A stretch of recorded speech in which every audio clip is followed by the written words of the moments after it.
Hello everyone, this is Abu Snehi and आज हम 20th जनवरी के द हिंदू न्यूज़पेपर का एनालिसिस करेंगे, जिसमें हम देखेंगे कि कैसे करंट अफेयर्स को लेकर हम प्रीलिम्स एंड मेंस की प्रिपरेशन को और भी ज़्यादा इंप्रूव कर सकते हैं। एंड अगर आपको ये वीडियो अच्छा लगे तो प्लीज़ लाइक करना और ऐसे ही रेगुलर वीडियोज़ के लिए विद्यार्थी आईआईएस के चैनल को भी सब्सक्राइब करें। एक और चीज़, हमारे टेलीग्राम ग्रुप का जो लिंक है वो डिस्क्रिप्शन में है, उसे आप ज्वाइन कर सकते हैं डेली इन करंट अफेयर्स की पीडीएफ को एक्सेस करने के लिए। तो स्टार्ट करते हैं पहले न्यूज़ से। Poor demand hits investments by private sector in Q3। So overall किसी भी कंट्री में एक पर्टिकुलर डेवलपमेंट के लिए हमें इन्वेस्टमेंट की ज़रूरत होती है। एंड जो इन्वेस्टमेंट है उसका रिजल्ट होता है कैपिटल फॉर्मेशन। ये एक कॉन्सेप्ट है जो मैंने लास्ट टू लास्ट लेक्चर में आपको थोड़ा डिटेल में समझाया था। सिंपल सा मतलब है इन्वेस्ट या फिर पैसा उस चीज़ में लगाना जिससे और पैसा बनेगा। या तो डायरेक्टली पैसा बनेगा या फिर वो लोगों को इतना ज़्यादा ट्रेन कर देगा, लोगों की प्रोडक्टिविटी को इतना बढ़ा देगा कि वो लोग फिर पैसा बनाएंगे। मतलब एक ऐसा पैसा जिससे इनडायरेक्टली या डायरेक्टली फ्यूचर में और पैसा बनने वाला है। इस टाइप के एक्सपेंडिचर को हम इन्वेस्टमेंट कहते हैं या फिर कैपिटल इन्वेस्टमेंट कहते हैं। ठीक है, तो ये बेसिक सा कॉन्सेप्ट है जो आपको पता होना चाहिए। सो जो इन्वेस्टमेंट है वो दो टाइप से होता है। एक तो गवर्नमेंट इन्वेस्ट करे, दूसरा प्राइवेट एंटिटीज़ इन्वेस्ट करे। अब गवर्नमेंट इन्वेस्टमेंट और प्राइवेट इन्वेस्टमेंट किस तरह से दिखता है? देखो, गवर्नमेंट हम लोगों से टैक्स कलेक्ट करती है, उसी को वो हम पर वापस री इन्वेस्ट करती है। गवर्नमेंट सड़क बना सकती है, यूनिवर्सिटी बना सकती है, ठीक है। उसके अलावा बहुत सारे स्टार्टअप्स को सब्सिडी दे सकती है। ये सब पॉजिटिव कैपिटल इन्वेस्टमेंट में आ जाता है। प्राइवेट सेक्टर नई नई बिल्डिंग्स खोल के नए बिजनेसेस बना सकते हैं, नई प्रोजेक्ट्स लॉन्च कर सकते हैं, नई प्रोडक्ट्स बना सकते हैं। ये सब प्राइवेट इन्वेस्टमेंट होता है। इससे क्या होता है, बहुत सारी डायरेक्ट जॉब्स और इनडायरेक्ट जॉब्स भी निकलती है। सपोज आपकी सिटी में एक बहुत बड़ी कंपनी आई और उसने एक बहुत बड़ी बिल्डिंग बना के उसके अंदर कोई बिजनेस खोला, तो जो लोग आपकी सिटी के अंदर हैं, हो सकता है उनको इस बिजनेस में जॉब मिले, तो ये तो डायरेक्ट जॉब्स हो गई। लेकिन जब वो आपकी सिटी में आई तब उन्होंने बहुत बड़ी बिल्डिंग बनाई। इस बिल्डिंग के बनाने के दौरान उन्होंने बहुत सारे लोकल्स को एम्प्लॉयमेंट दिया होगा। जब ये बिल्डिंग बनी तो हो सकता है इसके आसपास, क्योंकि मान लेते हैं इसमें बहुत सारे लोग जॉब करते हैं, तो इसके आसपास कोई रेस्टोरेंट खुल गया जहाँ पे जो वर्कर्स हैं इस बिज़नेस के, वो जाके कुछ खाना खा सकते हैं। आसपास कोई होटल खुल गया जो इन वर्कर्स को रेजिडेंस की फैसिलिटी दे सकते हैं। तो ये सेकेंडरी इकोनॉमी भी ट्रिगर करता है प्राइवेट इन्वेस्टमेंट। तो अब आप समझ चुके हो कि गवर्नमेंट इन्वेस्टमेंट और प्राइवेट इन्वेस्टमेंट क्या होता है और उसकी ज़रूरत क्या है। सो रिसेंटली देखा गया कि जो ओवरऑल इंडिया की प्राइवेट इन्वेस्टमेंट है पिछले क्वार्टर की, वो कम रही। इनफैक्ट वो कम और हो गई। ठीक है, जो Q3 था, ये मैं आपको बहुत बार बता चुका हूँ, बट फिर भी एक बार बता देता हूँ ताकि हमें ये चीज़ें याद हो जाए हमेशा के लिए कि किसी भी साल का जो फाइनेंशियल है ईयर है, वो हम अप्रैल से स्टार्ट करते हैं और अगले साल के मार्च तक उसको चलाते हैं। तो इस 12 महीने के पूरे पीरियड को हम 4 ग्रुप्स में डिवाइड करते हैं, 3-3 महीने के। तो 3 × 4 हो जाता है 12, सिंपल। तो 3 महीने का एक ग्रुप बनाते हैं, उसको हम क्वार्टर बोलते हैं। तो जो थर्ड क्वार्टर था अक्टूबर से लेकर दिसंबर का, उसके अंदर प्राइवेट इन्वेस्टमेंट में एक फॉल देखने को मिला। प्राइवेट इन्वेस्टमेंट में फॉल देखने को क्यों मिल सकता है, अब वो भी अभी समझेंगे। लेकिन जो गवर्नमेंट का केपेक्स है, केपेक्स मतलब कैपिटल एक्सपेंडिचर, मतलब वही कैपिटल इन्वेस्टमेंट, उसको शॉर्ट फॉर्म में केपेक्स लिख दिया गया। उसके अंदर शार्प ग्रोथ देखने को मिली। देखो, जो गवर्नमेंट है उसके पास तो रेगुलर टैक्स आता है, चाहे वो डायरेक्ट टैक्स आए जैसे इनकम टैक्स वगैरह, कॉर्पोरेट टैक्स वगैरह, या फिर वो इनडायरेक्ट टैक्स आए जैसे जीएसटी एक्सेट्रा। तो गवर्नमेंट के पास रेगुलर टैक्स आता है और रेगुलर बजट रहता है, तो इसलिए जो गवर्नमेंट का कैपिटल इन्वेस्टमेंट है वो तो रहेगा ही। लेकिन प्राइवेट इन्वेस्टमेंट, क्योंकि प्राइवेट इन्वेस्टमेंट लोगों के पैसे से और रिस्पॉन्सिबिलिटी से नहीं आता। मतलब अगर आपने किसी कंपनी को पैसे दिए हैं या उसका स्टॉक भी खरीद लिया मान लेते हैं, तब भी प्राइवेट कंपनी जो है ना वो आपको कुछ ओ नहीं करती। एक तरह से आप उनको फोर्स नहीं कर सकते कि भाई मैंने आपका स्टॉक खरीदा है, आप कुछ करो मेरे लिए। ठीक है, तो क्योंकि प्राइवेट इन्वेस्टमेंट किसी के लिए रिस्पॉन्सिबल नहीं है एक्सेप्ट फॉर देमसेल्व्स या फिर गवर्नमेंट ऑफ इंडिया के जो रूल्स हैं उनके अलावा प्राइवेट इन्वेस्टमेंट को के ऊपर कोई प्रेशर नहीं है कि वो अपनी इन्वेस्टमेंट को बढ़ाएं। ठीक है, तो प्राइवेट इन्वेस्टमेंट कब होगी? जब इनको दिखेगा कि कंपनी में या फिर कंट्री के अंदर प्रॉफिट के चांसेस हैं। उनको लगता है कंट्री के अंदर प्रॉफिट के चांसेस नहीं है, तो वो इन्वेस्टमेंट को रोक देंगे। अभी नहीं करेंगे, फ्यूचर में जब उनको लगेगा तब शायद फिर से वो इन्वेस्टमेंट कर सकते हैं।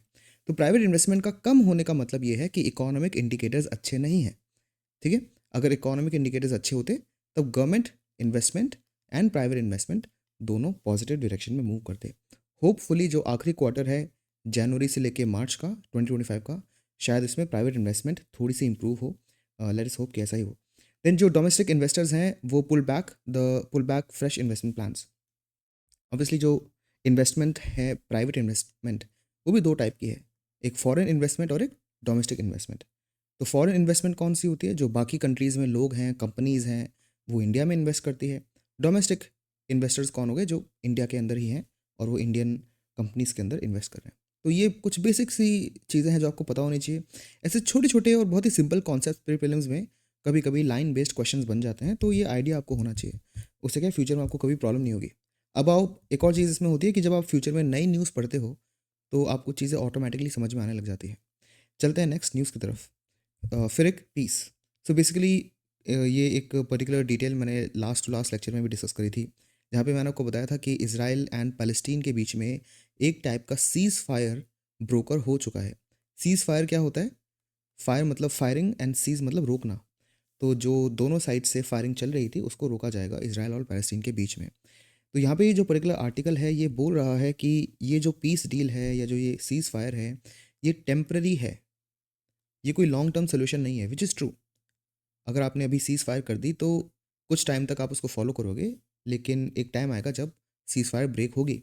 लास्ट ईयर भी यही हुआ था, उसके पहले भी एक सीज़ फायर की डील साइन हुई थी, बट वो डील ब्रेक कर दी गई थी क्योंकि काफ़ी टाइम निकल चुका था उसको। तो ऐसे बहुत सारे टेम्प्रेरी पीस या टेम्प्रेरी टॉक्स, टेम्प्रेरी सोल्यूशंस आते ही रहते हैं, बट उससे overall eventual improve in the ground realities नहीं हो पाता है। ठीक है। एंड इसके मल्टीपल फेजेस हैं जिसमें इसराइल जो है गाज़ा के अंदर से थोड़ा सा विड्रॉ करेगा।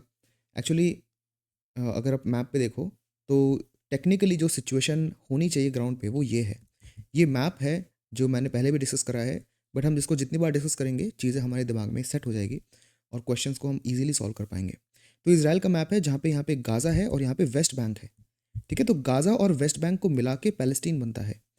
वेस्ट बैंक की प्रॉब्लम यह है कि यहाँ पे बहुत सारी इजरायली सेटलमेंट्स वेस्ट बैंक के अंदर रहती है।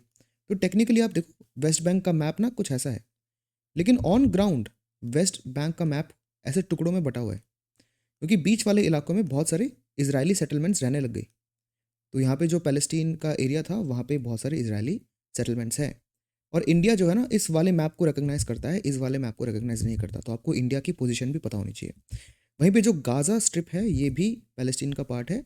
इसराइल नॉर्थ से और थोड़ा सा ईस्टर्न साइड से गाज़ा के अभी रिसेंटली जो दोबारा ये रिवाइव हुआ था वायलेंस, उसके कारण इसराइल ने थोड़ा सा एंट्री कर ली थी गाज़ा के अंदर।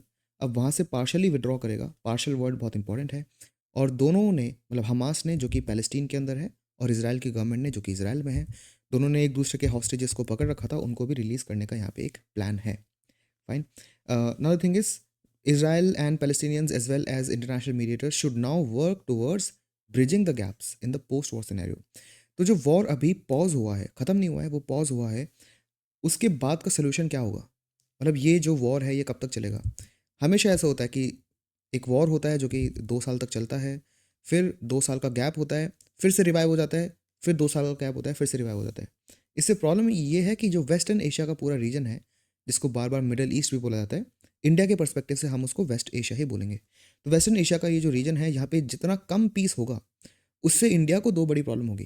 पहली बात, यहाँ पे बहुत सारे इंडियंस रहते हैं इस रीजन में, तो उनकी सेफ्टी पे एक बहुत बड़ा क्वेश्चन आता है। सेकेंडली, इस पूरे रीजन से इंडिया बहुत ज़्यादा ऑयल इंपोर्ट करता है और यहाँ पे जितनी कम स्टेबिलिटी होगी इंडिया की एनर्जी सिक्योरिटी उतनी ही कम हो जाएगी क्योंकि ऑयल के प्राइसेस बढ़ जाएंगे और ऑयल की अवेलेबिलिटी भी कम हो जाएगी। तो ये बहुत सारी प्रॉब्लम्स है। थर्ड प्रॉब्लम एक और एक्स्ट्रा आप मान सकते हो कि इंडिया चाहता है कि ये जो वेस्ट एशिया रीजन है, वेस्ट एशिया को यूज़ करके, मतलब इंडिया यहाँ पर है, ये पूरा वेस्ट एशिया है, ठीक है, टेक्निकली इंडिया यहाँ पर है, यहाँ पे वेस्ट एशिया है, ऊपर सेंट्रल एशिया है और यहाँ पे है यूरोप। ठीक है। तो इंडिया चाहता है कि हम वेस्ट एशिया को यूज़ करके सेंट्रल एशिया के साथ ट्रेड को इम्प्रूव करें, यूरोप के साथ ट्रेड को इम्प्रूव करें। अब वेस्ट एशिया में ही पीस नहीं है तो ये जो फ्यूचर ट्रेड रूट्स हैं ये अनसक्सेसफुल रह जाएंगे। और ये सिर्फ इंडिया की प्रॉब्लम नहीं है, ये ऑल ओवर द वर्ल्ड ये प्रॉब्लम है। तो इस रीजन में पीस बहुत ज़रूरी है ऑल ओवर द वर्ल्ड के लिए।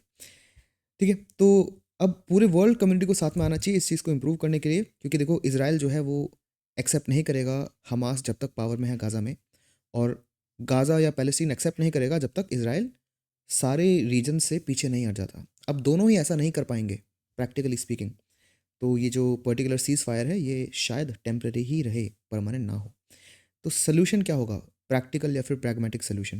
वो तब होगा जब all Palestinians factions, actually Palestine में भी बहुत सारे फैक्शंस हैं, वो चीज़ आपको इस मैप से थोड़ी पता चलती है। स्टार्टिंग में जो ग्रीन पोर्शन है यहाँ पे पैलेस्टीनियन अरब्स रहते थे।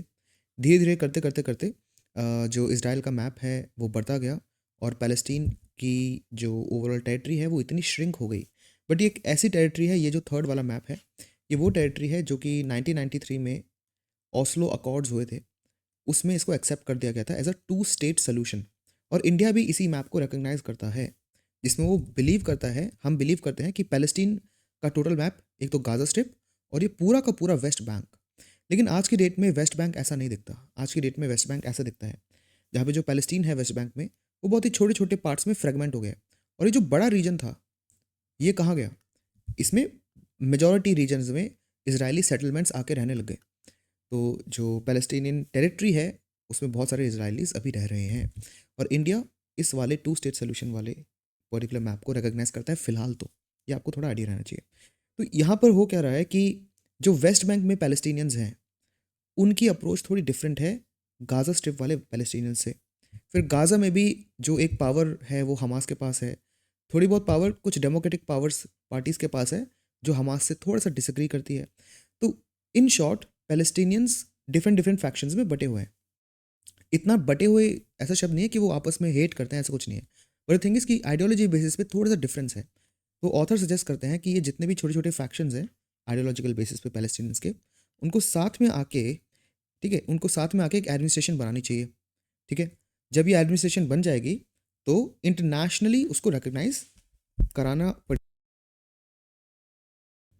Through United Nations and anything else which can work. तो इस पर्टिकुलर वे में क्या होगा, एक अथॉरिटी बन जाएगी और वो इंटरनेशनली रिकग्नाइज होगी। अब इसका फ़ायदा क्या होगा? फ़ायदा ये होगा कि क्योंकि इसराइल तो एक कंट्री है और उसकी एक गवर्नमेंट है। पैलेस्टीन इतना टाइम से इतना ज़्यादा वहाँ पे डिस्ट्रक्शन हो चुका है कि वहाँ पे कोई unified, one single unified representative उनका नहीं है आज की डेट में। इसके बाद क्या होगा, एक रिप्रेजेंटेटिव तो होगा पैलेस्टीन का कम से कम। तो उनके साथ, इसराइल के साथ और कोई थर्ड पार्टी इंटरनेशनल ऑर्गेनाइजेशन, ये मिलके कोई ना कोई long term peace deal negotiate भी कर पाएंगे। प्लस पीस का नेगोशिएशन तो एक चीज़ है, दूसरी चीज़ जो गाज़ा में इतना डिस्ट्रक्शन हुआ है उसके बाद उस पूरे रीजन का रिकंस्ट्रक्शन करना भी ज़रूरी होता है। तो वो चीज़ें भी डिस्कस हो पाएगी अगर पूरे पैलेस्टीन का एक रिप्रेजेंटेटिव निकल के आए तो। ठीक है, तो ये काफ़ी इंटरेस्टिंग और इनोवेटिव एक सोल्यूशन है। खैर सोल्यूशन तो नहीं है, एक मिड टर्म पाथवे है जो सोल्यूशन तक शायद हमें लीड कर सके, और ये ऑथर का ओपिनियन है। इस पॉइंट को आप, अगर कोई आपसे पूछे या एग्जाम में लिखने को आए कि मिडल ईस्ट में, वेस्ट एशिया में क्या क्या पीस नेगोशिएशंस के सोल्यूशन हो सकते हैं, तो ये one of the most leading solution है जो आप इसको मेंशन कर सकते हो। चलते हैं नेक्स्ट आर्टिकल की तरफ, रिकास्टिंग इंसॉल्वेंसी रिजोल्यूशन। ये काफ़ी एक अच्छा आर्टिकल है क्योंकि ये एक पर्टिकुलर रिफॉर्म की बात करता है जो कि आज से 9 साल पहले आया था, लेकिन आज भी वो बहुत ज़्यादा रेलेवेंट है। और इंसॉल्वेंसी वगैरह पे ना ज़्यादा न्यूज़ नहीं आती, बट इस पर क्वेश्चन बहुत आते हैं। अब डिफरेंट डिफरेंट प्रीलिम्स देख लो, चाहे यूपीएससी का हो या किसी और एग्जामिनेशन का हो, इकोनॉमी सेक्शन में आपको इंसॉल्वेंसी क्वेश्चन मिल ही जाएंगे। सो यहाँ पे हुआ क्या है, मैं बहुत ही बेसिक में आपको बता देता हूँ कि ये आईबीसी क्या है। इतना डिफिकल्ट नहीं है ये, यहाँ पे ना बहुत सारे टर्म्स लिखे हुए हैं और कोई स्टूडेंट अगर पहली बार इन टर्म्स को पढ़ता है तो वो थोड़ा हेजिटेट करता है, बट ट्रस्ट मी ये बहुत ही सिंपल टॉपिक है अगर आप एक बार बेसिक समझ जाओ तो।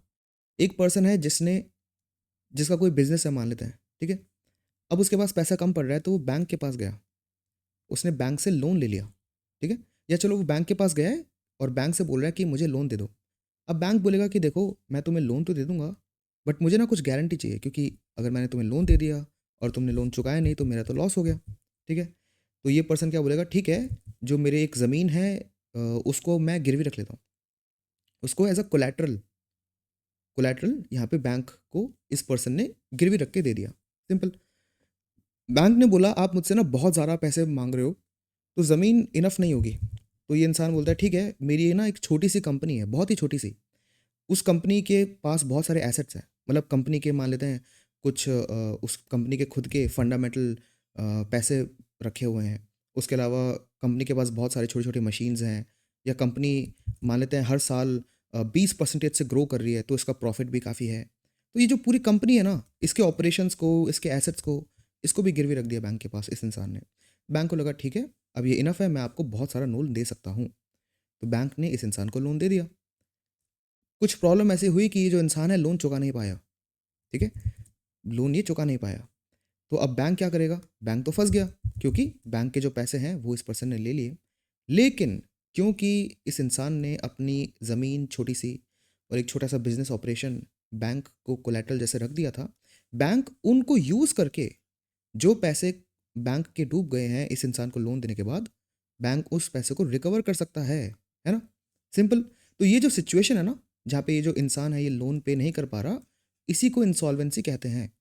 सिंपल। तो ये कोड क्यों आया है?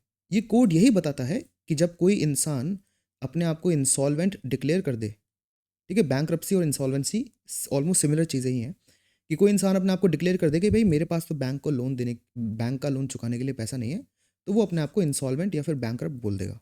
सिंपल। तो उसके बाद जो प्रोसेस है वो क्या होगा? उसके बाद जो केस चलेगा वो कहाँ चलेगा? कौन सुनवाई करेगा? कितने दिनों में, कितने डेज़ में वो केस पूरा होगा? ठीक है? तो इन सारी चीज़ों को रेगुलेट करने के लिए, स्टैंडर्डाइज़ करने के लिए इंसॉल्वेंसी एंड बैंक्रप्सी कोड आया था 2016 में। इससे पहले भी बहुत सारे लॉज़ थे, उन कुछ लॉज़ को मर्ज करके इस कोड को लाया गया था।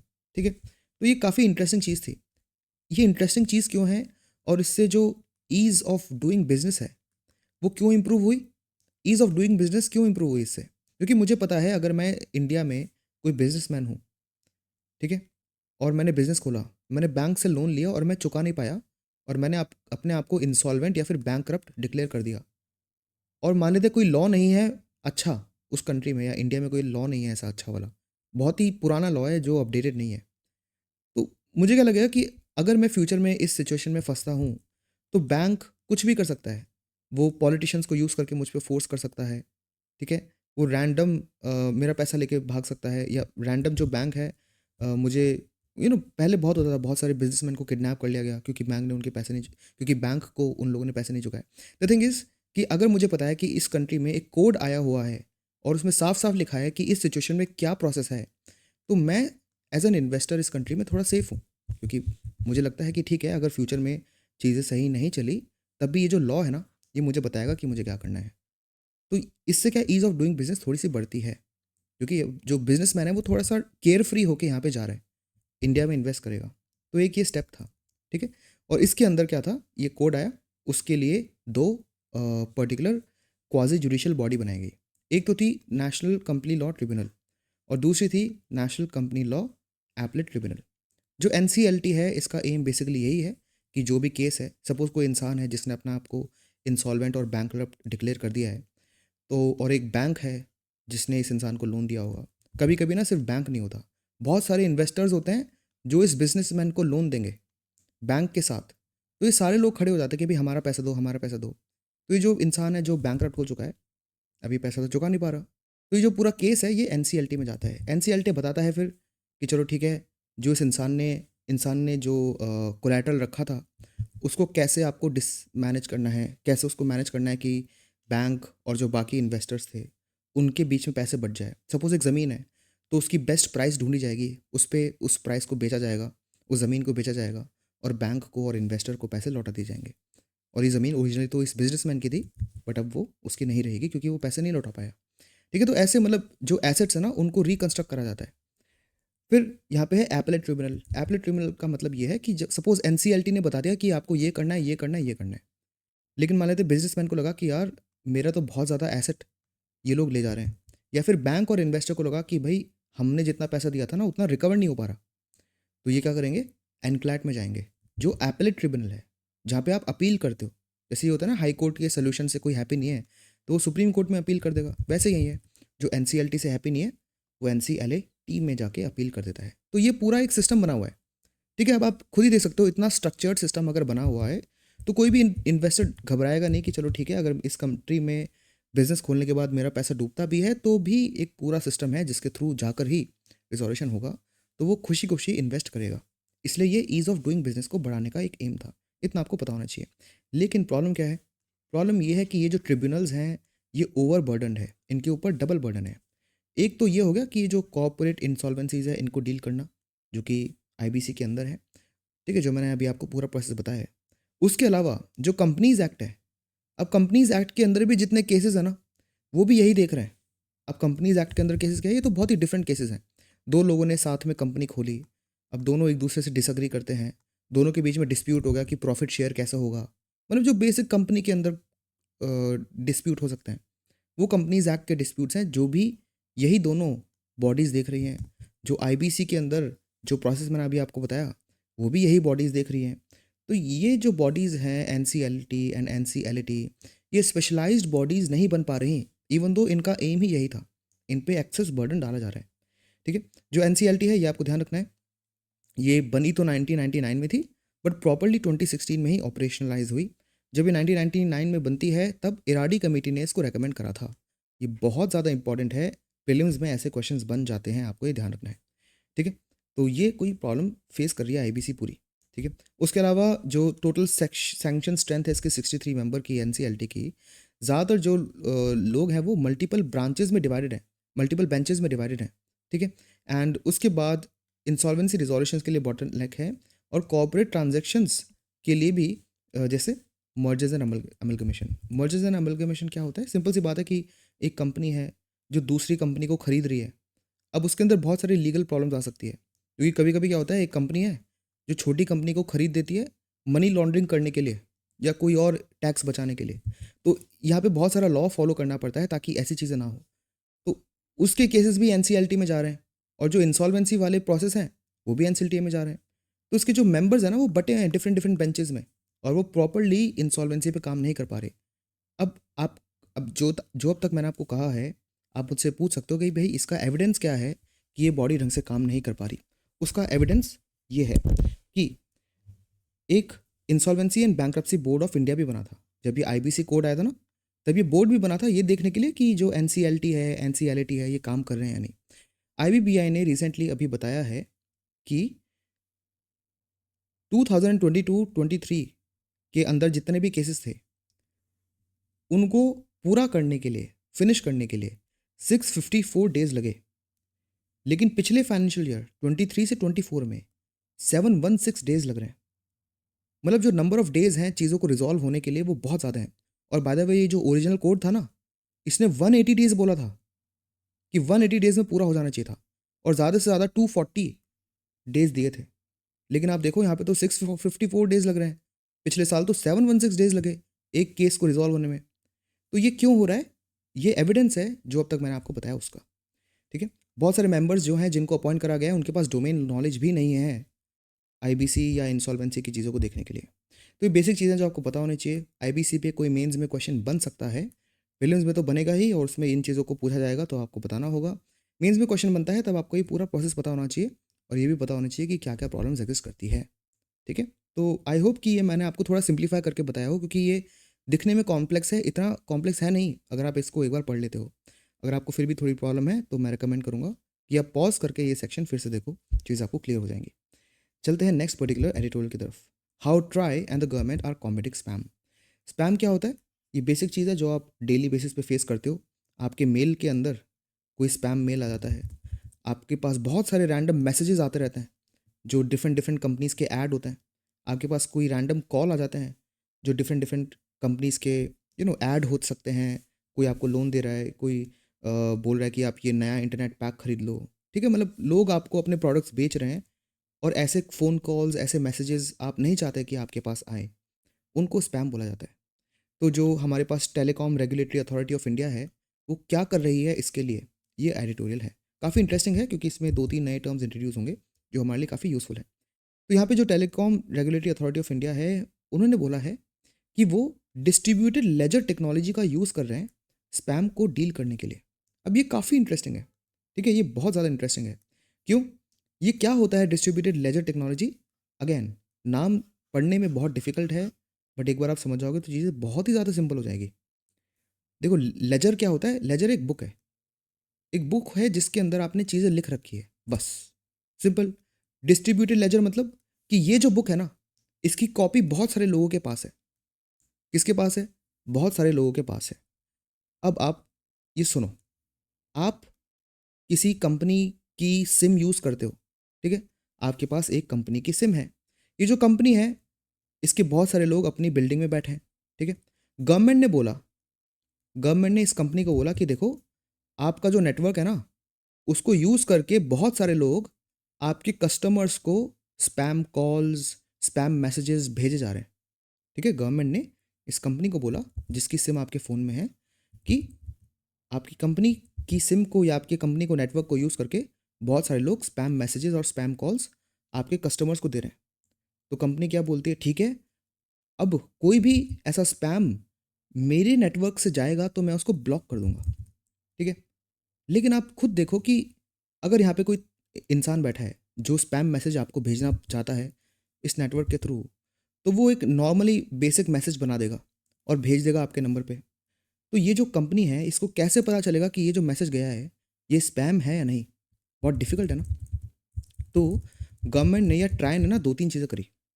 पहली बात तो उन्होंने बोला कि चलो ठीक है, ये जो कंपनी है ना, सिर्फ इसकी रिस्पॉन्सिबिलिटी नहीं है, जो मैसेज बना और जो इस नेटवर्क के थ्रू आपके पास पहुंच रहा है, ये इस मैसेज में जो चीज़ लिखी है ना, वो उसकी कॉपी सिर्फ इस कंपनी के पास नहीं होगी, उसकी कॉपी बहुत सारी छोटी छोटी नोड्स के पास होगी, छोटी छोटी एंटिटीज़ के पास होगी।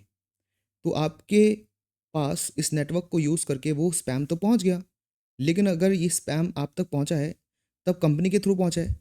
सपोज कंपनी ने ये मैसेज पढ़ा, उनको लगा कि यार स्पैम जैसा तो दिख नहीं रहा, लेकिन इसने भी पढ़ा, इसने भी पढ़ा, इसने भी पढ़ा, इसने भी पढ़ा, इसने भी पढ़ा, इसने भी पढ़ा, इसने भी पढ़ा, इसने भी पढ़ा, तो कहीं ना कहीं तो वो फ्लैग हो जाएगा कि भाई ये स्पैम है। क्यों? क्योंकि ये जो पूरी रिकॉर्ड बुक है ना, रिकॉर्ड बुक जिसके अंदर लिखा हुआ है कि किस टाइप का मैसेज आ रहा है, वो एक के पास नहीं है। अगर एक के पास होता तो वो गलती से शायद कभी कभी स्पैम डिटेक्ट कर लेता, कभी नहीं कर पाता, लेकिन वो बहुत सारी एंटिटीज़ के पास है ना, सेम ही बुक। तो वो पता लगा लेगी कि भाई इस टाइप का मैसेज स्पैम है और वो फ्लैग कर देगी, और फ्यूचर में इसी टाइप का मैसेज अगर बनेगा तो वो पहली स्टेप पे रुक जाएगा, आपके पास पहुंचेगा भी नहीं। तो इस पूरी प्रोसेस को डिस्ट्रीब्यूटेड लेजर टेक्नोलॉजी बोला जाता है, और इसका दूसरा नाम है ब्लॉकचेन। फाइन, इतना आपको पता होना चाहिए। इससे ज़्यादा अगर आपको जानना है तो वो थोड़ा ब्लॉकचेन का स्टैटिक कभी वीडियो मैं बनाऊंगा, तब उसमें चीज़ें एक्सप्लेन हो जाएगी। बट आपको इतना बेसिक पता होना चाहिए। इससे ज़्यादा डिटेल वैसे इतना इंपॉर्टेंट भी नहीं होगा, क्योंकि फिर वो थोड़ा और एग्जाम के परस्पेक्टिव से नहीं रहेगा। तो ये बेसिक आपको पता होना चाहिए कि ट्राई कर क्या रहा है, ठीक है? इतना अगर आपको समझ में आ गया तो बस इतना ही आपके लिए काफ़ी है। फाइन। सो स्पैम रूट, अब वो क्या है, प्रीलिम्स में ऐसे रैंडमली क्वेश्चन आ जाते हैं कि ब्लॉकचेन का आप कहाँ कहाँ यूज़ कर सकते हो, ऐसे क्वेश्चन आएंगे। और वहाँ पे होगा कि स्पैम मेल्स को रोकने में, अगर आपने ये न्यूज़ नहीं पढ़ी होती तो आप कंफ्यूज हो जाते। अगर आपको ब्लॉकचेन के बारे में पता भी होता ना, तभी आप कंफ्यूज हो जाते कि भाई ये स्पैम को कैसे रोकेगा, ऐसे रोकेगा। एक दूसरा ऑप्शन लिखा होगा कि विलेज में जो लैंड रिकॉर्ड्स है ना, इन लैंड रिकॉर्ड्स को इम्प्रूव करने में अब यहाँ पे भी ब्लॉकचेन मदद कर सकता है। क्यों? क्योंकि होता क्या है विलेजेस में होता यह है कि बहुत सारे जो लैंड रिकॉर्ड्स हैं वो अभी भी पेपर पर ही हैं, और कोई भी उन रिकॉर्ड्स को बदल देता है, कुछ भी कर देता है। लेकिन ब्लॉकचेन में हमने क्या देखा, एक ही रिकॉर्ड की बहुत सारी कॉपीज़ बहुत सारे लोगों के पास होती है, और किसी भी, और ये सारी चीज़ें ऑनलाइन है बाय द वे, और किसी भी बुक में, किसी भी ऑनलाइन रिकॉर्ड में कोई बदलाव होता है ना, तो वो सारे सारे कॉपीज़ को नोटिफाई कर देता है ना, क्योंकि ये सारी कनेक्टेड है ना, कॉपीज़ हैं, ये ऑनलाइन कॉपीज़ हैं एक ही रिकॉर्ड बुक की। ब्लॉकचेन ऐसे ही काम करता है, इसी को आप डिस्ट्रीब्यूटेड लेजर टेक्नोलॉजी बोलते हो। तो एक में भी आपने बदलाव करा तो वो सब में बदलाव होता रहेगा। तो कोई चला करके किसी का लैंड रिकॉर्ड बदलेगा तो वो सब में बदल जाएगा, और इन सबको पता चल जाएगा कि किसी ना किसी ने तो लैंड रिकॉर्ड को बदला है। तो इससे क्या है, जो विलेजेस में जो लैंड रिकॉर्ड्स होते हैं उनको बहुत अच्छे से मैनेज करा जा सकता है ब्लॉकचेन से, ठीक है? अब ये जो कॉन्सेप्ट मैंने आपको समझाया ये इतना डिफिकल्ट नहीं है, बहुत सिंपल है, लेकिन इसी टाइप से क्वेश्चन प्रीलिम्स में बन जाते हैं application based science and technology में। अब आपको प्रॉब्लम नहीं आएगी होपफुली, ठीक है? तो इससे क्या है, जो कमर्शियल मैसेजेस है, मतलब वही जो स्पैम है, उनको ट्रेस करा जा सकता है। They can be made traceable. Fine. Try regulates the telecom industry, ये तो हमें पता ही है। एंड ऑब्वियसली जो अनसॉलिसिटेड कमर्शियल कम्युनिकेशन है, एक तरह से स्पैम को ना आप यही बोलोगे, unsolicited commercial communication. Commercial communication मतलब ऐड, अनसॉलिसिटेड मतलब जो आपको नहीं चाहिए या आपके बिना इनवाइट करे कोई चीज़ आ गई, आप उसको अनसॉलिसिटेड बोलते हो, सिंपल। तो एक रूल भी बने, telecom commercial and communication customer preference regulation. ये रूल्स याद रखने की ज़रूरत नहीं है, लेकिन ये कर क्या रहे हैं इतना आपको आइडिया होना चाहिए, ठीक है? इसमें क्या करा है इन्होंने कि जिसने भी मैसेज सेंड करा है एक डीएनडी रजिस्टर्ड कस्टमर को। मतलब क्या है, आपने अपने फ़ोन में ये सेटिंग लगा दी कि डू नॉट डिस्टर्ब वाली, कि भाई मुझे इस टाइप के स्पैम नहीं चाहिए, ठीक है। और फिर भी स्पैम आ रहे हैं उसके पास, तो ब्लॉकचेन में क्या होगा, इतने सारे रिकॉर्ड्स हैं, कोई ना कोई पर्टिकुलर जगह तो ये फ्लैग हो ही जाएगा ना कि भाई अभी भी स्पैम आ गया डीएनडी मोबाइल में। तब क्या होगा, उनको वार्निंग जाएगी, और वार्निंग, और अभी भी फिर भी वो मेल या फिर मैसेज, मेनली मैसेज भेजना नहीं रोका उन्होंने, तो ऑब्वियसली उनके अगेंस्ट कोई एक्शन भी लिया जा सकता है। Simple. In order to fight this spam messages deluge, TRAI mandated that this regulation will use the blockchain ledger. Simple, जो ये बेसिक चीज़ है वो मैंने आपको बता दी, वही चीज़ ट्राई करने की कोशिश कर रहा है। तो काफ़ी इंटरेस्टिंग है, बहुत ज़्यादा इनोवेटिव एक स्टेप है, जो टेक्नोलॉजी को यूज़ करके हम लोगों की प्रिवेसी एंड सेफ्टी को इंश्योर कर सकते हैं। What did ILO report state about international migrants?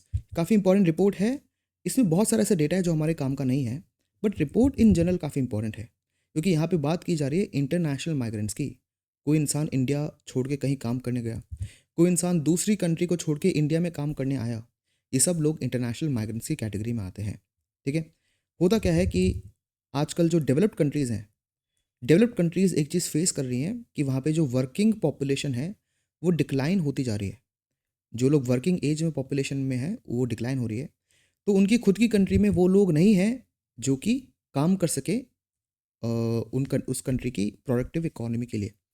तो इंटरनेशनल माइग्रेंट्स उन कंट्रीज़ में जाके काम करते हैं, वो जो गैप है उसको फिल करते हैं, वो जो लेबर मार्केट में शॉर्टेज थी उसको पूरा करती है, ठीक है, होस्ट नेशंस के अंदर। फाइन। उसके बाद जब इंटरनेशनल माइग्रेंट्स दूसरी कंट्री में जाके काम करते हैं, वहाँ पे वो पैसे कमाते हैं, उसी पैसे को वो अपने घर भेजते हैं अपनी खुद की कंट्री में, इसको हम बोलते हैं remittance. Fine. So international migrant दो चीज़ कर रहे हैं, एक तो वो जिस कंट्री के अंदर लेबर नहीं है, लेबर शॉर्टेज है, वहाँ पे जाके लेबर प्रोवाइड करते हैं, ठीक है, इकोनॉमी वहाँ पे कंटिन्यू रखते हैं। उसके अलावा वहाँ पे जो पैसा कमाते हैं उसका कुछ पोर्शन अपने घर में अपनी ओरिजिनल कंट्री को भेज देते हैं, उसको आप रेमिटेंस कहते हो। तो दो कंट्री की इकोनॉमी को हेल्प करता है एक इंटरनेशनल माइग्रेंट। काफ़ी इंटरेस्टिंग ये पॉइंट है जो आपको ध्यान रखना है, ठीक है। तो अभी रिसेंटली ILO ने एक रिपोर्ट रिलीज करी है, global estimates on international migrant workers. इसका नाम आपको याद रखना है, और ये भी आपको पता होना चाहिए किसने इसको रिलीज़ करी है। इस टाइप के क्वेश्चन प्रीलिम्स में बहुत ज़्यादा पूछे जाते हैं, ठीक है। जो इंटरनेशनल माइग्रेंट्स हैं वो ग्लोबल लेबर फोर्स का ऑलमोस्ट 5% है। मतलब अगर पूरे वर्ल्ड में 100 लोग काम कर रहे हैं, तो उसमें से 5 लोग एक कंट्री को छोड़ के दूसरी कंट्री में जाके काम कर रहे हैं। ये 5% नंबर ना आपको थोड़ा सा आइडिया रखना है, क्योंकि माइग्रेंट्स के बेसिस पे क्वेश्चन बन सकते हैं। स्पेशली कोविड-19 के बाद से माइग्रेंट्स पे क्वेश्चन बनने के चांसेस बहुत ज़्यादा बढ़ चुके हैं। बहुत एग्जाम्स में क्वेश्चंस बने भी हैं, ठीक है। उसके अलावा जो लार्जेस्ट पोर्शन है इंटरनेशनल माइग्रेंट्स का, वो सर्विस सेक्टर में है। सर्विस सेक्टर क्या हो गया? सर्विस सेक्टर वो चीज़ हो गई जिसमें आप सर्विस प्रोवाइड करो। जैसे बहुत सारे इंटरनेशनल माइग्रेंट जाके सॉफ्टवेयर कंपनीज़ में काम करते हैं, ठीक है, इंजीनियरिंग की सर्विस प्रोवाइड करते हैं, डॉक्टर, लीगल, ये सर्विसेज प्रोवाइड करते हैं। प्लस बहुत सारे इंटरनेशनल माइग्रेंट्स डेवलप्ड कंट्रीज़ में जाके ड्राइवर्स का काम करते हैं, बहुत सारे जो वेयर हाउस में काम करते हैं, ये सारी सर्विसेज ही हैं, ठीक है। कोई सर्विसेज ज़्यादा पैसे कमाती है, दूसरी सर्विस कम पैसे कमाती है, बट ये सारे सर्विस सेक्टर का ही पार्ट है। तो majority of the international migrant जो है वो सर्विस सेक्टर में काम करते हैं, जिसमें से जो एम्प्लॉयड हैं इंटरनेशनल माइग्रेंट्स 61% मेन हैं और 38% के अराउंड विमेन है। मतलब जो मेन का नंबर है ऑलमोस्ट 2 गुना है विमेन से, अराउंड 2 गुना इंटरनेशनल माइग्रेंट में। ये केस भी आपको पता होना चाहिए। हमें ये पता है कि इंडिया के अंदर भी जो विमेन का लेबर फोर्स पार्टिसिपेशन रेट है वो काफ़ी कम है, लेकिन इंटरनेशनल माइग्रेंट्स में भी विमेन का लेबर फोर्स पार्टिसिपेशन रेट कम ही है। Next, water hyacinth threatens the livelihood of fishers in Kenyan lake. काफ़ी इंपॉर्टेंट ये न्यूज़ है। होता क्या है कि ऐसी न्यूज़ डिफरेंट डिफरेंट लेक्स की, डिफरेंट डिफरेंट जोग्राफिकल रीजन्स की आती है ना, जब तब प्रीलिम्स इन्हीं को उठा के क्वेश्चन बना देता है, और बने हैं पास्ट में बहुत बार। तो यहाँ पे एक केन्या के लेक का मेंशन है। यहाँ पे हुआ क्या है, बेसिकली एक पानी का लेक था जिसके अंदर फिशिंग होती थी, ठीक है, इसके अंदर फिशिंग होती थी। हुआ क्या कि एक रैंडम वाटर की एक प्लांट स्पीशीज यहाँ पे आ गई, और उसने क्या करा, जो लोकल प्लांट स्पीशीज थी उसको रिप्लेस करना चालू कर दिया, और जो लोकल बायोडाइवर्सिटी थी उसको ख़राब करना चालू कर दिया।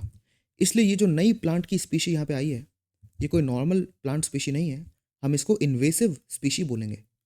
अगर एक ऐसी प्लांट की स्पीशी आती जो कि बायोडाइवर्सिटी के साथ रह के सर्वाइव करती, तब आप शायद उसको इन्वेसिव नहीं बोलते, आप उसको एलियन बोलते। एलियन स्पीशीज मतलब जो बाहर से आई है। अब कोई एलियन स्पीशीज ज़रूरी नहीं है प्लांट की कि वो बाहर मतलब दूसरी कंट्री से या दूसरे बायोडाइवर्स रीजन से, ठीक है, बाहर से मतलब ये नहीं दूसरे प्लानट से। फाइन। सो मतलब एक डेजर्ट में कोई you know equatorial tropical grassland या ट्रॉपिकल एवरग्रीन फॉरेस्ट का कोई पेड़ आ गया। अब ये जो पेड़ है डेजर्ट के साथ मान लेते हैं हाइपोथेटिकली बहुत अच्छे से रह रहा है, तो ये एक एलियन प्लांट स्पीशी है। लेकिन ये जो पेड़ आया इसने जो लोकल कैक्टस की पॉपुलेशन थी उसको ख़त्म कर दिया, तो ये इन्वेसिव बन जाएगी। ठीक है, तो यहीं पे ये जो स्पीशी की बात की कर रहे हैं हम, इस प्लांट की स्पीशीज़ की, ये एक इन्वेसिव स्पीशी है और इसका नाम है वाटर हायसिंथ। आप इसको जानते भी हो, आप ये इमेज देख के समझ जाओगे कि मैं किस चीज़ की बात कर रहा हूँ। तो बहुत बड़े तालाब होते हैं, लेक के होते हैं, उनके ऊपर ना ऐसे फ्लोटिंग होते हैं। बाय द वे ये फ्लोटिंग एक्वाटिक प्लांट्स पूरे लेक को कवर कर देते हैं। देखने में सुंदर लगता है, यस, बट एक्चुअली यहाँ पे बहुत बड़ी प्रॉब्लम हो रही है। हो क्या रहा है, जो ये पॉन्ड होते हैं या लेक होते हैं ना, मैं अगर इनका एक क्रॉस सेक्शन बताऊँ साइड में से, सपोज ये पानी है और ये इस पॉन्ड का लेक का ये बॉटम है। यहाँ पे ना बहुत सारे एक्वाटिक प्लांट्स होते हैं, बहुत सारे एक्वाटिक प्लांट्स होते हैं, ठीक है। लेकिन वाटर हायसिंथ क्या करती है, आके पूरे सरफेस को ब्लॉक कर देती है। तो जो सनलाइट है वो इन एक्वाटिक प्लांट्स तक नहीं पहुंच पाती और इन एक्वाटिक प्लांट्स की डेथ होना चालू हो जाती है। ठीक है, डेथ होना चालू हो गई तो मर गए प्लांट्स। इन प्लांट्स की डेथ हो गई तो बहुत सारे जो माइक्रो ऑर्गेनिजम्स हैं, बहुत सारे बैक्टीरिया छोटे छोटे छोटे, वो इन प्लांट्स को खाना चालू करते हैं। ठीक है, और क्या है बेसिकली इन माइक्रो ऑर्गेनिजम्स को बहुत सारा फूड मिल जाता है, तो इनका नंबर भी बहुत तेज़ी से बढ़ जाता है। बहुत तेज़ी से इन माइक्रो ऑर्गेनिजम्स का नंबर बढ़ता है। और पानी के अंदर जो H2O है ना, पानी के अंदर ना बहुत सारी वाटर मॉलिक्यूल्स के बीच में ऑक्सीजन ट्रैप्ड रहती है। मतलब पानी के अंदर भी ऑक्सीजन थोड़ी सी डिजॉल्व रहती है। ये जो डिजॉल्व ऑक्सीजन है ना, इसी को यूज़ करके फिश जिंदा रहती है। लेकिन क्या है कि इतने सारे माइक्रो ऑर्गेनिजम्स का नंबर बढ़ गया ना, तो वो इस पूरे ऑक्सीजन को खपत कर लेते हैं, उसको पूरे ऑक्सीजन को ख़त्म कर देते हैं। तो यहाँ पे जो फिश थी, अब उनका नंबर भी कम हो गया क्योंकि उनके पास ऑक्सीजन की कमी हो गई। तो वाटर हायसिंथ के कारण एक्वाटिक प्लांट्स खत्म, फिश खत्म, ये प्रॉब्लम होती है। ठीक है, तो इसलिए इसको इन्वेसिव स्पीश बोला जाता है। फिर जो पॉपुलेशन फिश पे डिपेंडेंट रहती है, डेफिनेटली उनको भी इकोनॉमिक लॉसेस और न्यूट्रिशनल लॉसेस फेस करने पड़ते हैं। फाइन। तो ये जो लेक है इसका नाम है लेक नैवशा। ये नाम आपको थोड़ा ध्यान रखना है, इतना ही पता होना चाहिए। मतलब दो चीज़ें बात इसके बारे में पता होनी चाहिए। पहली बात तो ये केन्या में है, दूसरी चीज़ ये वाटर हायसिंथ से इसमें बहुत सारी प्रॉब्लम्स आ रही है। ये दो चीज़ आपको बतानी चाहिए। इन दोनों में से किसी भी टाइप का क्वेश्चन बना के वो पूछ सकते हैं। वो पूछ सकते हैं कि ये लेक कहाँ है, वो ये पूछ सकते हैं कि ये लेक न्यूज़ में क्यों था। ऐसे भी क्वेश्चन बने हैं यूपीएससी में बाय द वे।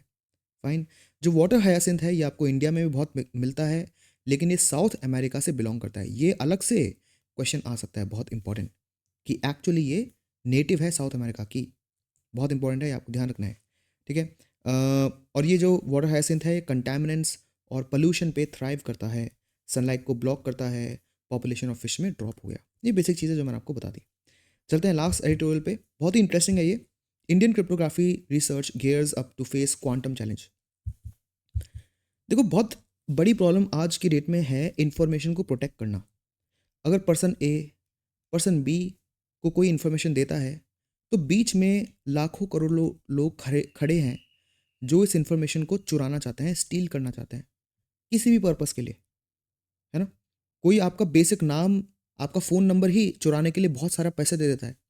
बहुत सारे इंडियंस का, डिफरेंट डिफरेंट कंट्री के लोगों का डेटा आज ब्लैक मार्केट पे अवेलेबल है। वो डेटा कौन सा है, फ़ोन नंबर और एड्रेस, बेसिक डेटा, लेकिन लोग इसको भी खरीद रहे हैं। तो आप ए पर्सन बी पर्सन को कोई बात कहना चाहता है, तो उस इन्फॉर्मेशन को चुराने वाले बहुत सारे लोग हैं, और ये इन्फॉर्मेशन कोई भी हो सकती है। ठीक है, तो हमारे पास चैलेंज क्या है, इस ट्रांसफ़र ऑफ इन्फॉर्मेशन को प्रोटेक्ट करना। सिंपल। तो हम क्या करते हैं, क्रिप्टोग्राफी। क्रिप्टो का मतलब ही होता है छुपाना। ठीक है, क्रिप्टो का मतलब होता है छुपाना, ग्राफी मतलब राइटिंग। तो क्रिप्टोग्राफी एक ऐसी टेक्निक है जिससे आप जो भी लिखी हुई चीज़ें हैं, या कोई भी लिखी हुई चीज़ तो नहीं होती, बट मतलब इन जनरल कोई भी इंफॉर्मेशन है उसको छुपाना या उसको हाइड करना, उसको प्रोटेक्ट करना। इस टेक्नोलॉजी को हम आज की डेट में क्रिप्टोग्राफी बोलते हैं। इतना आपको पता होना चाहिए, सिंपल। ठीक है, इतना आपको ध्यान रखना है। यूजुअली क्या करा जाता था कि जो प्लेन टेक्स्ट है उसको साइफर टेक्स्ट में कन्वर्ट कर दिया जाता था। बेसिकली यही मतलब है कि ना, स्कूल में भी आप लोग डिफरेंट डिफरेंट सिंबल्स में चिट्स पे लिख के अपने क्लासमेट्स को कुछ बात बताते होंगे जो सिर्फ आप दोनों ही समझ सकते हो। तो ऐसे ऐसे ही मॉडर्न टेक्नोलॉजी चीज़ें यूज़ करने की कोशिश करती है। आप कोई इन्फॉर्मेशन किसी दूसरे को देना चाहते हो तो आपने जो इन्फॉर्मेशन है वो नॉर्मल लैंग्वेज में नहीं लिखी, आपने रैंडम सिंबल्स में उसको लिख दिया। अब वो जो रैंडम सिंबल्स है वो आपको पता है और आपके फ्रेंड को पता है, किसी को मतलब नहीं पता उस रैंडम सिंबल का। तो कोई इस इन्फॉर्मेशन को बीच में पकड़ भी लेगा, चुरा भी लेगा, तो उसका कुछ कर नहीं पाएगा वो, क्योंकि उसको पढ़ ही नहीं पाएगा। ठीक है, तो ये हमारी एक स्ट्रैटेजी रही है। तो क्या करता है, जो इन्फॉर्मेशन को सेंड कर रहा है वो मैसेज को एनक्रिप्ट करता है। एनक्रिप्ट मतलब कि उसको रीडेबल फॉर्मेट से वो उस फॉर्मेट में कन्वर्ट कर देता है जो कि कोई थर्ड पार्टी रीड नहीं कर पाती। बस जो रिसीवर है इस मैसेज का, सिर्फ वही उसको रीड कर पाएगा, क्योंकि उसको पता है इस एनक्रिप्टेड मैसेज को डिक्रिप्ट कैसे करना है। सिंपल, ये बेसिक होता था। और इससे अच्छी बात क्या है कि जितना ज़्यादा आप कॉम्प्लेक्स इस इंफॉर्मेशन को बना दोगे, उतना ज़्यादा टाइम, उतना ज़्यादा एफर्ट, उतना ज़्यादा पैसा लगेगा किसी भी बुरे इंटेंशन वाले इंसान को आपकी इंफॉर्मेशन को ढंग से समझने में। किसी भी एनक्रिप्टेड मैसेज को डिकोड करने में बहुत टाइम और बहुत पैसा लग सकता है। तो तरीका क्या होता था? तरीका यह है कि कोई इन्फॉर्मेशन है, उसको बहुत ही ज़्यादा कॉम्प्लेक्स एल्गोरिदम से आप पैक कर दो, बहुत ही डिफिकल्ट प्रॉब्लम से आप उसको पैक कर दो। तो कोई भी इंसान जो आपके डेटा को हैक करना चाहता है, इन्फॉर्मेशन को हैक करना चाहता है, उसको ना बहुत ही कॉम्प्लेक्स प्रॉब्लम सॉल्व करनी पड़ेगी। अब इसमें बहुत ज़्यादा टाइम, बहुत ज़्यादा पैसा लगता है।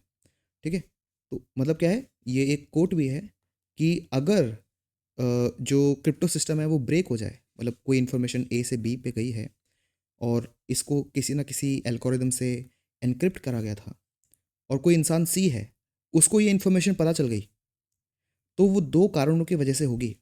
या तो कोई स्पाई मर गया है, या फिर कहीं से $1 million मिसिंग है। स्पाई मर गया मतलब किसी ना किसी ने इनसाइडर इन्फॉर्मेशन दे दी कि भाई ये इनक्रिप्शन को कैसे सॉल्व करें, या फिर किसी ने मिलियंस एंड मिलियंस डॉलर को यूज़ करके इस इन्फॉर्मेशन को ब्रेक कराया, क्योंकि एनक्रिप्शन इतना ईजी नहीं होता ब्रेक करना, है ना? मतलब बहुत। तो आप खुद सोचो कि आपके लिए, आपको क्या लगता है कि बेस्ट प्रोटेक्शन सिस्टम क्या है? बेस्ट प्रोटेक्शन सिस्टम वो है जो कॉस्ट और टाइम दोनों बढ़ा दे किसी भी हैकर के लिए। कोई भी इंसान आपकी इन्फॉर्मेशन हैक करना चाहता है, तो आप अपनी इन्फॉर्मेशन को उस तरह से प्रोटेक्ट करोगे जिससे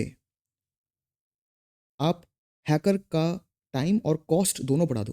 तो वो शायद आपके इन्फॉर्मेशन को इग्नोर करे, वो उस इन्फॉर्मेशन को अटैक करेगा जो उसको कम पैसे लगाने में और कम टाइम में मिल जाएगी। ठीक है, तो यही एम होता है। लेकिन चीज़ें बदल गई, चीज़ें बदल जाती है क्वांटम कंप्यूटर के आने से, है ना? चीज़ें बहुत ज़्यादा बदल जाती है क्वांटम कंप्यूटर्स के आने से। क्वांटम कंप्यूटर्स एक आम कंप्यूटर से 10,000 गुना से भी ज़्यादा फास्ट है। मतलब हमारा आज की डेट में जो फास्टेस्ट सुपर कंप्यूटर है ना, एक क्वांटम कंप्यूटर उससे 10,000 गुना ज़्यादा फास्ट है। तो मतलब क्वांटम कंप्यूटर बहुत ही कम टाइम में डिफरेंट डिफरेंट कॉम्बिनेशंस को यूज़ करके हमारी इंफॉर्मेशन के एन्क्रिप्शन को ब्रेक कर सकता है। ये प्रॉब्लम आज की डेट में आ रही है। ठीक है, ये बहुत बड़ी प्रॉब्लम है। तो हम किस चीज़ की बात कर रहे हैं? अब हम बात कर रहे हैं क्वांटम रेजिस्टेंट क्रिप्टोग्राफी की। एक ऐसी क्रिप्टोग्राफी जो कि क्वांटम अटैक से या क्वांटम कंप्यूटर से करे गए अटैक से रेजिस्ट कर सके। ये इजी नहीं है इस टेक्नोलॉजी को बनाना, बट इस पे हम काम कर रहे हैं। तो आपको ये टर्म का मतलब पता होना चाहिए कि ये क्या है। ठीक है, तो इससे बहुत सारी आपकी चीज़ें सॉल्व हो जाती है। तो यूजुअली जब एन्क्रिप्शन करा जाता था वो क्या होता था कि भाई जो एक इंसान है वो अपने डेटा को एनक्रिप्ट करेगा और उसकी एक की बना देगा। की मतलब सपोज मैं ए को ऐसे लिख रहा हूँ और बी को ऐसे ऐसे लिख रहा हूँ। ठीक है, मैं ए को ऐसे लिख रहा हूँ, बी को ऐसे लिख रहा हूँ, और ये मुझे पता है और मेरे दोस्त को पता है। ठीक है, तो मैं क्या करूँगा, एक चिट्ठी बनाऊंगा जिसमें मैंने लिख रखा है कि ए का मतलब ये है, बी का मतलब ये है। तो ये एक की हो गई जिसको जो दूसरा इंसान है ना, मेरा दोस्त, वो यूज़ करेगा, इस इस चिट्ठी को यूज़ करेगा और मेरे इन्फॉर्मेशन को पढ़ेगा। तो ये जो की है ये मैं बनाऊंगा और मेरे दोस्त को भेज दूंगा। अब ये दो कंप्यूटर्स अगर आपस में कम्युनिकेट कर रहे हैं तो यही चीज़ वो डिजिटली कर रहे हैं, और यहाँ पे वो कोई चिट्ठी नहीं बना रहे, यहाँ पे वो बहुत ही कॉम्प्लेक्स एल्गोरिदम बना रहे हैं। दोनों में डिफरेंस है, बट ये काफ़ी सिंपल था। अब ना हम दो की पे काम करते हैं, एक है प्राइवेट की और दूसरी है पब्लिक की। ठीक है, पब्लिक की एंड प्राइवेट की। ये अगेन देखने में काफ़ी कॉम्प्लेक्स लगता है बट समझने में बहुत सिंपल है। मानो कि आपके घर के बाहर एक मेल बॉक्स है। ठीक है, एक मेल बॉक्स है, कोई भी इंसान उसमें कोई लेटर डालना चाहता है, कोई इंसान ए आया, कोई इंसान बी आया जो आपको लेटर देना चाहता है, तो उसको पता है कि आपका घर का एड्रेस क्या है ना, और वो इस मेल बॉक्स में लेटर डाल देगा, सिंपल। और कोई इंसान सी है जिसको कोई लेटर डालना नहीं है आपके पास, लेकिन फिर भी उसको पता है कि आपका मेल बॉक्स कहाँ है, तो ये पब्लिक की है। पब्लिक की जो सबके पास अवेलेबल है ना, आपके मेल बॉक्स का एड्रेस। लेकिन मेल बॉक्स में ये मैसेज डाल तो दिया, लेकिन ये मेल बॉक्स खुलेगा किसके पास से? आपके पास। कोई और इस मेल बॉक्स को खोल नहीं सकता क्योंकि इसकी की आपके पास है, इसकी चाबी आपके पास है, तो आप ही खोल सकते हो इस मेल बॉक्स को, और उसको खोल के आप ही लेटर पढ़ सकते हो क्योंकि आपके पास चाबी है ना इस मेल बॉक्स की। इसको कहते हैं प्राइवेट की। ठीक है, ये हो जाती है प्राइवेट की। ये आपको थोड़ा पता होना चाहिए। इसको पब्लिक की क्रिप्टोग्राफी के नाम से भी जाना जाता है। यही चीज़ है। अब ये चीज़ प्रीलिम्स में पूछ लेंगे वो कि पब्लिक की क्रिप्टोग्राफी क्या है। 4 रैंडम स्टेटमेंट्स लिखे होंगे, क्योंकि अगर आपको ये एनालॉजी समझ में आ गई पब्लिक की और प्राइवेट की तो बहुत ईजिली आप इसको सॉल्व कर जाओगे। अब आप सोचो कि 2 कंप्यूटर हैं, वो आपस में ऐसे ही काम करते हैं। कंप्यूटर का जो एड्रेस है ना, वो पब्लिक की में सबको पता है। इस इंसान ने, इस कंप्यूटर ने इस कंप्यूटर को एक इन्फॉर्मेशन भेजी, ठीक है? और वो उसने पब्लिक की को यूज़ करके इस इन्फॉर्मेशन इसको भेज दी, लेकिन सिर्फ यही कंप्यूटर उस इन्फॉर्मेशन को पढ़ पाएगा अपनी प्राइवेट की को यूज़ करके। अगर मैं पहले आपको ये एग्जांपल देता तो आप कंफ्यूज हो जाते, लेकिन इस एनालॉजी से, मेल बॉक्स वाली एनालॉजी से ये चीज़ें बहुत ज़्यादा क्लियर हो जाती है। तो ये जो पहले हम 1 स्टेप पे थे, फिर हम 2 स्टेप पे हैं जिसको आप पब्लिक की भी बोलते हो। अब हमारा नया प्रोग्रेशन क्या है? अब हम जा रहे हैं क्वांटम रेजिस्टेंट क्रिप्टोग्राफी पे। ये बहुत डिफिकल्ट और कॉम्प्लेक्स है, बट लेट्स होप इस पे काम फ्यूचर में अच्छे से हो पाए। सो आज के लिए लेक्चर इतना ही, मिलते हैं नेक्स्ट लेक्चर के सेशन में, and have a very good day.